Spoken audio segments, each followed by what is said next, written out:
બનાસકાંઠા જિલ્લામાં આગામી દિવસોમાં ચૂંટણી યોજનાર છે, ત્યારે પાલનપુરની ગઠામણ ગ્રામ પંચાયત સમરસ થઈ છે. કોમી એકતાના સંદેશ સાથે ગઠામણ પંચાયત સમરસ થઈ. હિન્દુ મુસ્લિમની વસ્તી ધરાવતા ગઠામણ ગામમાં આઝાદીથી આજ દિન સુધી નથી થઈ ચૂંટણી. એક ટર્મ હિન્દુ તો એક ટર્મ મુસ્લિમ સરપંચની બિનહરીફ કરાયા છે વરણી. આ વર્ષે મુસ્લિમ મહિલા સરપંચ તો હિન્દુ મહિલાની ડેપ્યુટી સરપંચ તરીકે કરાઈ છે નિમણૂક. ગ્રામ પંચાયતની ચૂંટણી સમયે આ ગામમાં દર વખતે થાય છે કોમી એકતાના દર્શન. મારું નામ સાકીરભાઈ મલપરા છે. અમે બનાસકાંઠા જિલ્લાના ગઠામણ ગામના પાલનપુર તાલુકાના વતની છીએ. અહીં ઉપસ્થિત અમારા ગામના તમામ સમાજના મુસ્લિમ સમાજ, ઠાકોર સમાજ, પ્રજાપતિ સમાજ અને રાજપૂત સમાજના આગેવાનો અને અમારી સાથે આ સમરસ ઇલેક્શનની અંદર તમામ ઉમેદવારો, સરપંચશ્રી, ડેપ્યુટી સરપંચશ્રી અહીં હાજર છીએ. હકીકતની અંદર અમારી ગામની અંદર આઝાદીથી આજ દિન સુધી ઇલેક્શન થયેલ નથી.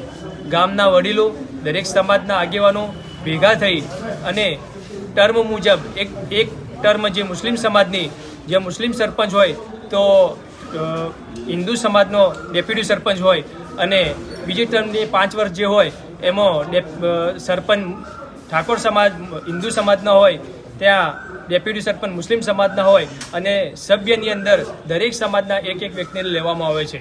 અને આઝાદીથી આજ દિન સુધી ગામની અંદર ઇલેક્શન થયેલ નથી.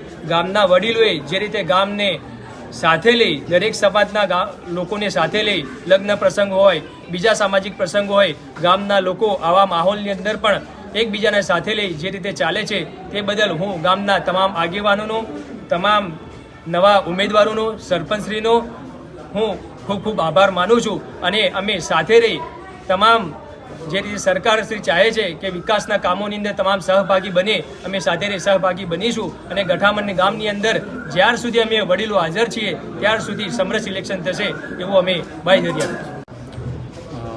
બનાસકાંઠા જિલ્લાના પાલનપુર તાલુકાના ગઠામણ ગામના સરપંચ શ્રી રઉફાબેન ઇમરાન ટુક્કા, એમના હું હસબન્ડ છું. એ સરપંચ તરીકે નામ નોંધાવેલું છે અને સભ્ય તરીકે હું ઇમરાન ઉમર ટુક્કા પોતે છું પંચાયતની બોડીમાં. અમારા ગામના વડીલોએ નક્કી કર્યું, દર વખતની પર જેમ આ વખતે પણ અમારા ગામના વડીલોએ જે નક્કી કર્યું કે સરપંચ કોને બેસાડો, તો અમારા ગામના લોકોએ મારા પર વિશ્વાસ કરીને મને એક સરપંચ તરીકે ચૂન્યો છે. એમના બદલ હું આખા ગામજનોનો આભાર માનું છું. અને એમને જે વિશ્વાસ મૂક્યો છે કે આ સરપંચ આવશે તો જે ગામનો વિકાસ થશે, તો હું એ વિશ્વાસ પૂરો કરીશ. અને મારી સાથે પૂરા યંગસ્ટર્સનો અને આખા ગામનો સપોર્ટ છે, તો એમના સપોર્ટના આધારે હું વિકાસના કામ કરીશ અને એ લોકો મારી સાથે જ છે.